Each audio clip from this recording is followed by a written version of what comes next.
Meski suram dan rapuh,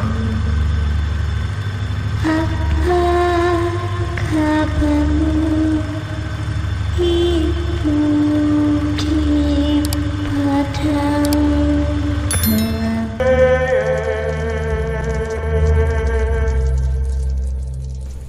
Ada buku yang bagus. Buku itu kitabnya, judul bukunya itu Roh. Itu karangan ulama namanya Ibnu Qayyim al-Jauziyah. Aku pernah baca buku itu. Terus kenapa aku ingat buku itu, karena aku tiba-tiba itu ingat kejadian tahun 2016 waktu aku ke Pet Bocor antara Welirang Arjuna itu. Aku sebenarnya kalau ingat-ingat cerita ini juga sedih gitu masalahnya. Kenapa? Karena jadi hari itu gini loh, waktu hari Senin pas aku kerja itu nggak tahu kenapa aku kepingin ke gunung gitu loh, kepingin ke gunung ngapain gitu loh. Aku kan suka baca buku dan kebetulan aku baru dapetin buku itu, bukunya Kitab Roh itu tadi. Nggak tahu kenapa aku tiba-tiba tertarik di pembahasan sekitar itu. Di hari Senin aku kerja itu aku kepikiran, kok aku rasanya kepingin banget ke gunung, nggak tahu kenapa, padahal kalau nunggu weekend kelamaan gitu. Akhirnya aku punya inisiatif mengajukan cuti dadaan gitu, mengajukan cuti dadaan untuk besoknya, hari Selasa dan Rabu aku kepingin cuti, kepingin ke gunung baca buku santai gitu kan. Rencana camping di gunung sih sebenarnya belum kepikiran, cuman yang tak pikirkan pokoknya aku cuti dulu gitu, hari Selasa sama Rabu. Itu aku ngajukan cuti sama bosku di ACC. Oke. Hari Selasa pagi itu aku berangkat. Rencana aku sih mau ke sekitar Pet Bocor situlah, di pos pendakian kita tahu kan di situ. Aku berangkat naik motor jam 8 pagi lah. Jam 8 pagi aku ke warung dulu untuk sarapan. Setelah sarapan aku berangkat lagi santai jam 9. Nyampe di Tretes itu sekitar jam 11 kurang lah, jam 11-an kurang. Terus aku parkir di pos perizinan itu kan. Ya kita tahu ya kalau mau ke Arjuno atau ke Welirang, kalau lewat jalur Tretes itu mesti kita melewati yang namanya Pet Bocor. Pet Bocor itu kayak pos pertama lah bagi itu, biasanya teman-teman juga dirikan tenda di situ. Nah itu aku itu senang banget di situ, karena yang pertama juga di wilayah-wilayah sekitar situ, area sekitar situ kan aku dari tahun 99 sudah di sekitar situ. Kalau kita turun ngelewati Pet Bocor itu, kita turun ke bawah itu bisa tembus di Kakek Budo, pinggir perkemahan Kakek Budo itu. Terus kalau kita naik dari Kakek Budo itu nanti kita akan ketemu air terjun Alap-Alap. Itu masih asri gitu. Nah aku senang di wilayah-wilayah area-area situ. Jadi begitu aku nyampe di Tretes itu, aku nitipin motor terus aku jalan. Yang tak tuju pertama Pet Bocor, karena di situ ada warungnya emak itu. Dan teman-teman sudah akrab lah sama yang emak penghuni warung situ kan. Jadi warung satu-satunya yang ada di Pet Bocor. Begitu aku nyampe sana, emak nanya, ambek sopo tang?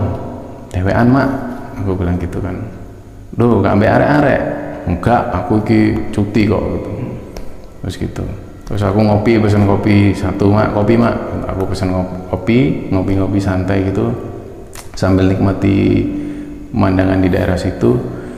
Nggak lama, sekitar 1 jam setelah ngopi di situ aku pamit ke emak, aku tak melaku sih yo, arep ning ndi nang Alap-Alap gitu. Jadi Alap-Alap itu dekat juga dari situ. Oh iya wes, hati-hati, engko awakmu camping ta? Iya paling mak, camping nang ndi? Nang Pet Bocor kono. Jadi di Pet Bocor itu ada kayak tanah datar banyak, pinus-pinus itu. Di daerah pojok sana itu ada kayak ya tanah tapi nggak terlalu besar, itu langsung menghadap ke pemandangan kota. Jadi kalau malam itu lampu-lampunya bagus gitu. Nah aku memang nggak bawa bekal yang terlalu banyak, aku cuman bawa nesting, terus ceret untuk masak kopi itu, bawa kopi, gula, terus indomie, terus tas kecil gitu, sama air mineral 1,5 liter itu aku bawa situ. Ketika aku pamit sama emak aku tak nang alap-alap sih ya, jalan-jalan, aku bilang gitu. Ya wis, aku jalan lah, alap-alap itu. Jalan-jalan, terus aku milih tempat di sekitar alap-alap yang teduh itu, pemandangannya bagus, aku duduk di situ, aku mulai baca-baca itu, santai gitu, baca-baca santai, ya 1-2 jam lah. Sekitar jam 1 aku jalan lagi menuju ke air terjun alap-alap itu juga bagus juga pemandangannya. Di situ aku sempat duduk-duduk sebentar, hampir 1 jam, terus aku balik menuju ke bumi perkemahan kakek Bodo. Di situ aku lihat juga banyak juga yang ngecamp, itu kan anak-anak sekolah gitu yang ini. Hari itu memang aku tanya ke, di situ juga ada warung kan, aku tanya, oh ternyata itu kegiatan anak-anak pramuka. Memang dari hari Minggu di situ. Itu hari Selasa, tak pikir hari Selasa kan hari aktif, tak pikir sepi gitu kan gunung, ternyata yo ada aja yang ngecamp itu. Yang naik ke Wulirang sama Arjuna juga banyak gitu. Itu aku agak lama di situ karena aku sempat tiduran juga di musola situ kakek Bodo situ. Kira-kira jam 4 sore. Jam 4 sore itu aku balik ke warungnya emak di Pet Bocor itu. Aku balik.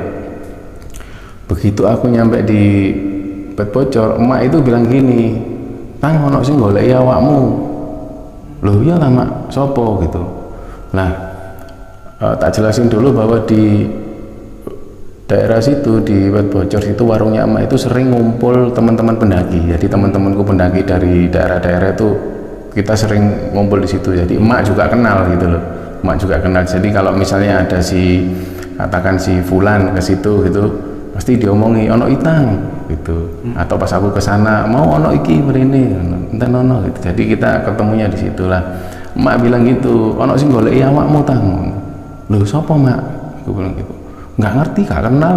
Arek mak nunjukkan ciri-cirinya, arek sakmene nggawe topi ndoleki awakmu. Loh iya ta mak? Tapi emak nggak kenal. Oh berarti bukan temanku, berarti mungkin ya siapa kan nggak tahu gitu. Terus menjelang jam 5 aku pamit ke emak, aku tak nang kono ya, tak bikin apa ini ngecamp di situ gitu. Ya wis merono, aku jalan menuju ke pojok situ. Yang tak maksud tadi itu ada kayak sepetak tanah itu yang langsung menghadap ke pemandangan kota Gemerlap itu. Aku cuman bawa flashlight waktu itu. Jadi flashlight tak tata seperti ini supaya nyaman gitu. Nggak lama itu menjelang maghrib itu mulai mendung gerimis gitu kan, gerimis. Terus aku mikir, waduh kalau gerimis itu hujan itu agak susah, karena kalau kita pakai flashlight itu kan pasti dari bawah ngeremes air gitu. Aku belum sempat bikin parit dan lain-lain. Jadi aku itu sepanjang hujan itu, selama hujan itu aku cuman jongkok gitu, sambil aku pakai headlamp baca buku di situ gitu kan, sambil ngopi-ngopi di situ. Itu mulai gelap itu aku setelah maghrib itu aku baca-baca buku pakai headlamp gitu. Ya nggak tahu, mungkin jam 7 atau jam setengah 8 itu masih hujan posisi. Itu aku dengar ada kayak langkah kaki. Kita tahu kan kalau daun-daun yang berserakan kalau keinjak kaki itu kan kerak, kerak. Aku mikir ada orang datang gitu. Aku mikirku gitu, ada orang datang. Jadi aku hentikan baca buku sambil tak dengerin orang itu. Kayaknya semakin mendekat ke arahku gitu. Kerak, kerak, kerak. Gitu semakin dekat di depanku ternyata ada cowok. Dia itu pakai ya khas seorang pendaki gitu. Dia pakai topi gitu, dia pakai payung waktu itu. Terus begitu dekat ke tendaku, dia ikut jongkok. Terus tak tanya, goleki sapa mas sampean? Aku bilang gitu kan. Goleki sampean mas. Loh goleki aku? Iya mas. Terus dia bilang, mas aku nyaluk tolong ya mas. Iya apa mas? BE sampean meneh ketemu bapakku. Aku nyaluk tolong, aku nyaluk sepuro ya mas. Bilang gitu. Loh sampean sapa? Wis gak apa-apa, pokoknya meneh paling sampai nek ketemu bapakku, aku sampai nang ngono mas ya, aku nyaluk sepuro gitu. Dia bilang gitu. Oh iya sih mas, lungguh sih, ayo mlebu, aku bilang gitu. Aku menoleh, aku rencana mau ngambilin tempat buat dia gitu loh, maksudnya tak pindahin dulu tasku gitu. Begitu aku noleh ke sini dia udah nggak ada gitu loh. Nang dia itu mau lah kan, aku otomatis langsung keluar dari flashit kan, memastikan di mana dia tadi gitu loh. Begitu aku lihat keluar itu posisi masih hujan, itu nggak ada orang gitu loh. Dari situ aku mulai agak nggak enak perasaanku. Ini tadi siapa gitu loh. Terus aku tetap, ketika posisi seperti itu aku cari tahu lah. Aku keluar, aku pakai jas hujanku, aku keluar pakai senter gitu, tak cari di mana gitu. Terus aku nggak enak, aku ke warungnya emak, aku jalan ke warungnya emak masih buka kan. Mak, mau ono arek nggak mak nang kene mak? Kau ono sing mampir iku tang. Loh, kok ono sing marani aku nang presit? Aku nang kono diparani jarine ngene, aku bilang gitu. Enggak, kan arek gitu. Oh ya wis mak, aku balik lagi kan presit, balik lagi. Jadi aku ndak ngapa-ngapain waktu itu setelah kedatangan anak itu tadi, karena posisi masih hujan dan aku nggak bisa tidur juga di bawah itu, masih becek gitu kan, tak biarin. Terus akhirnya aku daripada merasakan yang kayak gini terus, menggantung gini terus, terus aku punya inisiatif, aku beresin yang di dalam flashit supaya aku bisa rebahan di situ gitu. Akhirnya pelan-pelan mulai tak bersihkan itu air-air yang ada di situ, tak bersihkan supaya agak sedikit kering gitu, baru matrasku tak taruh, baru aku mulai tiduran gitu, mulai rebahan gitu. Tak lihat jam udah mulai jam 9 lebih lah, jam 9 lebih. Sendirian di saat waktu itu, sendirian, udah nggak ada orang di situ memang. Aku sendirian di situ, terus aku mulai rebahan. Terus kayak ada suara langkah kaki lagi datang, cek, tak dengerin. Mungkin Mas tadi, aku mikir gitu, mungkin Mas tadi. Terus aku ya otomatis aja aku manggil Mas, aku bilang, gak ada suara, tak biarin lagi. Terus langkah kaki itu semakin dekat, terus ke arah belakang tendaku itu, belakang facetku itu. Mas, ini loh Mas, tak buatin kopi, aku bilang gitu. Dia nggak ada suara, aku keluar tak senter, nggak ada orang. Wis aku, ya wis resikonya camping sendirian ya di tengah hutan, apalagi di bed bocor itu kan juga ya sering kejadian ada orang kesurupan dan lain-lain gitu. Cuman aku tetap berpikir positif bahwa udah nggak ada apa-apa lah gitu. Malamnya aku tidur, hujan itu semalaman, hujan tapi nggak terlalu deras, tapi hujan terus semalaman hari Selasa itu aku ingat. Itu bulan Desember guys, musim hujan lagi curah tinggi-tingginya, bulan Desember. Aku ketika tidur tak tidurkan kan, terus aku nggak tahu tiba-tiba itu udah denger adzan subuh gitu dari arah bawah itu, dari arah kota-kota itu udah kok udah subuh aja gitu cepat, kayak aku ngerasa tidur itu nggak ini sama sekali, nyenyak gitu loh tidurku. Terus aku bangun, ada suara langkah kaki lebih dari satu orang, aku rasa sambil ngomong gitu, sambil kayak ya cari situ aja, cari situ. Begitu dekat ada 3 orang bapak-bapak, kalau nggak salah dia pakai seragam gitu, tak lihat. Mas, oh iya Pak, sampean dari kapan di sini? Aku bilang dari kemarin sore Pak, sendirian. Iya Pak, aku bilang gitu kan. Oh ya udah Mas, ada apa ya Pak? Bapak-bapak dari mana? Aku bilang gitu. Mau cari siapa? Aku bilang gitu. Oh kami dari BPBD ya, Badan Penanggulangan Bencana Daerah dari Pasuruan. Loh, ada apa ya Pak? Dia bilang gitu. Ada Mas, ada kecelakaan di atas, ada pendaki yang kena petir. Gitu. Loh, innalillahi wa inna ilaihi raji'un. Terus gimana Pak kondisinya? 1 meninggal Mas, karena kena petirnya itu kemarin siang. Ketika mereka mau ke Arjuno, di antara lembah Kidang itu mereka kena petir. 1 tewas Mas, tapi jenazah belum dievakuasi karena jalur medannya itu susah untuk ke sana. Nah, ini sampai, jadi bayangin, loh Pak, kena petirnya kapan? Kemarin siang. Nah, ini sedangkan sudah esok harinya, di hari Rabu pagi, hari subuh, Rabu subuh itu bapak-bapak itu datang. Oh iya Pak. Terus aku keluar dari tenda kan, aku ngobrol-ngobrol gitu. Terus gimana ini Pak? Ya habis ini nanti Basarnas itu datang, dia bawa mobil yang kayak mobil model-model amfibi yang di skala Medan itu, dia bawa mobil itu. Oh gitu Pak ya. Iya nanti dievakuasi karena medannya itu agak susah di daerah Lembah Kidang itu, harus membawa jenazahnya itu, turunnya itu yang susah Mas. Oh gitu ya Pak. Nah dari situ aku punya inisiatif untuk udahlah tak beres-beresin aja lah, aku mau ke warungnya emak aja gitu. Udah mulai matahari terbit itu aku beres-beres, aku ngopi lah sama bapak-bapak yang dari BPBD itu. Aku bilang, aku tanya mahasiswa dari mana Pak? Mahasiswa dari Surabaya katanya. Oh saya dari Surabaya Pak. Oh ya sampai naiknya kapan? Saya kemarin kok Pak, saya emang nggak niat camping sebenarnya, saya cuman iseng-iseng jalan-jalan terus ya kepingin camping-campingan biasa gitu, saya cuman bawa flash itu gitu. Iya Mas, karena dari semalam itu kemarin-kemarin hujan deras terus, mungkin di sana mungkin lagi petir-petir itu lagi banyak gitu kan. Terus aku bilang oh iyalah Pak. Nah suasana itu sama persis ketika yang tak rasakan sekarang ini, ya deg-degan terus apa ini ya was-was, nunggu kabar dan lain-lain. Aku tunggu sampai siang itu, ya itu Basarnas itu naik semua, pakaian orange naik, terus ada tim SAR dari teman-teman anggota Mapala yang beberapa aku juga kenal itu juga sempat ngajak aku untuk ngesar juga, cuman aku nggak bawa perlengkapan yang memadai gitu kan. Aku bilang aku sepurane lah, nggak bisa ikut gitu, aku di sini aja lah. Terus aku tak doakan semoga cepat dievakuasi lah jenazahnya gitu. Terus mobil Basarnas naik semua itu, kondisinya mencekam gitu kan. Wes aku nggak sempat ngikuti mereka.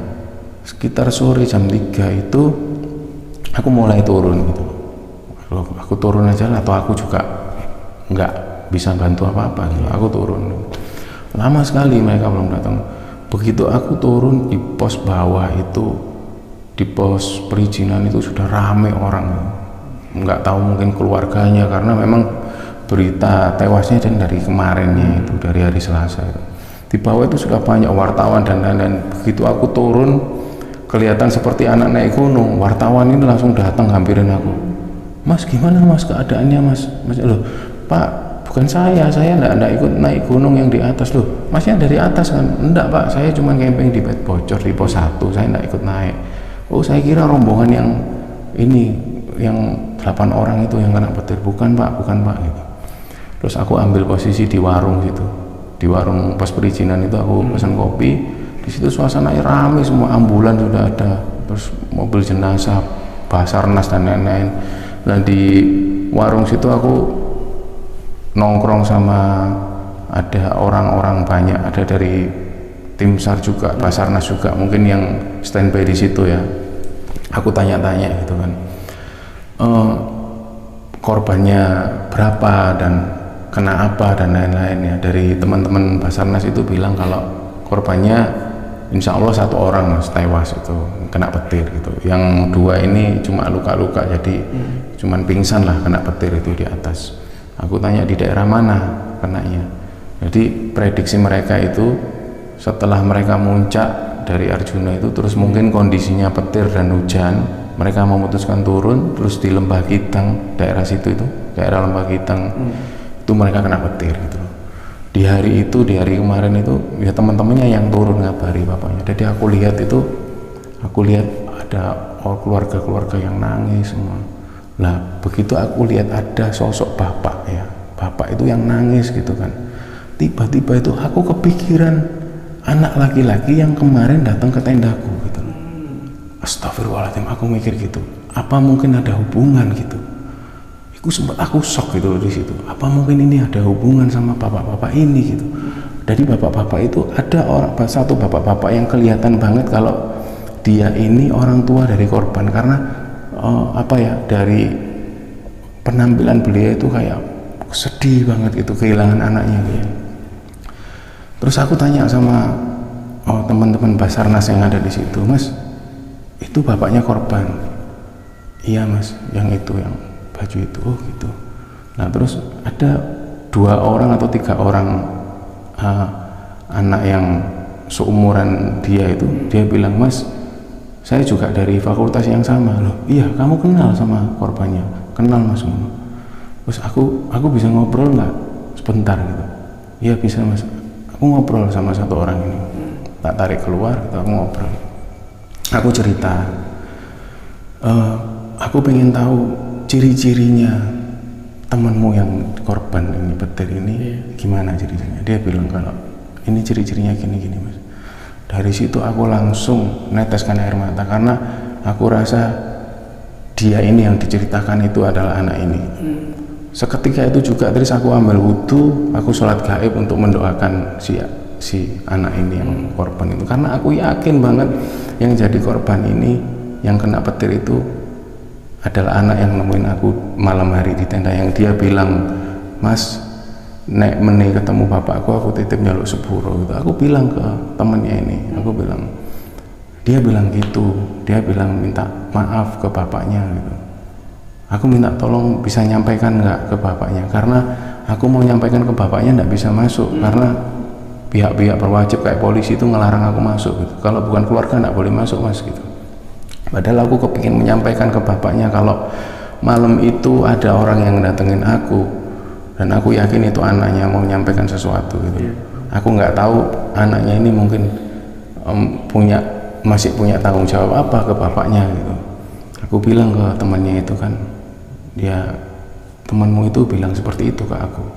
Temannya ini nangis kan, nangis. Iya mas, sebenarnya dia itu kepingin banggakan orang tuanya gitu loh. Dia itu kepingin lulus tepat waktu gitu loh. Karena dia bapaknya itu juga kepingin dia itu lulus gitu. Saya di fakultas yang sama. Aku dari situ setelah aku sholat gaib itu terus ya itu aku sedih banget gitu. Kenapa kok aku nggak bisa menyampaikan langsung ke bapaknya si almarhum ini gitu loh. Tapi temennya ini sudah sanggup untuk menyampaikan ke bapaknya, mas kalau memang benar masnya ketemu dengan temanku waktu itu, nanti aku coba sampaikan ke bapaknya almarhum gitu. Oke, aku minta tolong banget ya karena waktuku juga nggak banyak, aku besok harus kerja lagi, jadi sore ini aku harus pulang ke Surabaya, aku bilang gitu. Ya mas gitu. Sore itu dengan rasa yang sedih gitu kan, aku itu pulang, di jalan itu aku pulang sambil kepikiran dia, sambil kepikiran wajahnya yang dia ngomong itu dengan tulus gitu loh. Maksudnya mas aku minta tolong ya mas, tolong aku mintakan maaf ke bapakku bilang gitu. Ya bilang gitulah pokoknya. Dari situ aku mikir sebagai anak terus bapak yang ditinggal gitu kan, pasti kan ngerasa kehilangan banget gitu loh. Malam itu aku pulang, nyampe di rumah itu terus aku rasanya capek banget gitu, pikiranku capek, fisikku capek itu. Aku tidur waktu itu, tiba-tiba aku tidur terus nggak mikir apa-apa, aku tidur dengan rasa capek itu. Dalam keadaan aku mimpi itu anak ini datang dengan pakaian yang datengin aku semalam itu, dia pakai topi itu. Dari jauh dia itu cuma gini, terus dia berbalik arah sambil gini, terus dia noleh ke aku bilang suwun, bilang gitu, suwun, dia bilang gitu. Nah saat dia bilang suwun itu aku rasanya aku itu kayak ngerasa akrab banget sama dia, aku rasanya akrab banget. Terus aku bilang, aku itu nggak tahu, tiba-tiba aku tahu namanya gitu loh. Tapi aku nggak bisa sebutin di sini namanya. Aku sebut si Fulan. Fulan, awakmu ngati nang ndi mas? Aku budal sih yo. Iya, budal wis. Hati-hati yo, aku bilang gitu. Aku bilang gitu. Hati-hati yo, aku bilang gitu. Kayak aku akrab banget gitu. Aku cuman bilang gitu toh. Mas, aku ngati budal sih yo. Terus aku bilang, iya wis budal lo, hati-hati yo. Awakmu iku wong api kok, aku bilang gitu. Kamu orang baik kok, pasti orang tuamu bangga sama kamu, aku bilang gitu. Dari situ dia pergi, terus nggak lama setelah itu aku bangun gitu loh, bangun dari tidur. Ketika aku bangun itu aku nangis gitu, aku nangis ya Allah, karena aku ngerasa apa ya Tris ya, ketika kita mendengar tentang pendaki yang hilang, pendaki yang meninggal di gunung, kita sebagai sesama pendaki itu pasti merasakan kesedihan yang sama gitu loh, karena kita juga pelaku di kegiatan alam bebas gitu loh. Itu bisa saja terjadi ke kita, cuman karena memang ajal belum ke kita, waktu itu memang maut yang menyebut dia lebih dulu. Dia kena petir, bisa saja orang jatuh ke jurang atau apa. Kita ada potensi ngalamin itu gitu. Makanya ketika mendengar kabar tentang pendaki yang hilang, pendaki yang meninggal di gunung, itu hati rasanya ikut hancur gitu. Makanya kenapa setiap kali adik-adik kita yang mau naik gunung, ketika bilang, "Mas, aku mau ke Lawu, aku mau ke sini," kita selalu pesan bahwa hati-hati, jangan lupa untuk selalu ingat Tuhan. Bagi yang muslim, kamu jangan pernah tinggalkan sholat, kamu jangan pernah untuk selalu zikir sama Allah gitu kan, zikir terus, zikir sepanjang jalan. Jangan pernah membuat sesuatu yang bisa menyebabkan kamu celaka, misalnya ngomongmu diatur, jangan uraan karena ini gunung gitu loh. Itu yang ketika selalu aku mengingat-ingat hal ini, aku selalu sedih gitu loh. Makanya ketika teman-teman nanya, "Mas, ceritain yang teman-teman pendaki mahasiswa yang kena petir di Arjuna itu," aku nggak bisa gitu, karena ya ini pasti ujung-ujungnya sedih gitu loh. Tapi karena aku juga pengen ngasih apa ya, di akhir ini aku pengen ngasih sebuah istilahnya bisa dikatakan wejangan untuk pendaki-pendaki lain yang baru memulai pendakian atau sudah menggeluti dunia pendakian ini lama. Yuk kita saling jaga-jaga inilah. Ketika mau mendaki gunung, memang maut itu sudah ditentukan, cuman sudah kewajiban kita untuk terus ingat sama pencipta kita gitu. Tujuan naik gunung itu bukan kita mencapai puncak, tapi tujuan naik gunung itu ketika kita bisa kembali ke rumah dengan selamat. Dan tujuan naik gunung bukan menaklukkan puncak, tapi menaklukkan diri kita sendiri, melakukan diri kita sendiri yang ego terhadap sesuatu, itu yang kita lakukan. Mungkin di beberapa pendakian kita, diri kita juga sering melanggar sesuatu yang sudah ditentukan. Itu bentuk keegoisan kita sebagai anak muda waktu itu gitu kan. Ke depan ya kita saling jaga supaya alam ini tetap terjaga dan tidak ada lagi korban di gunung gitu loh. Itu aja, Tris.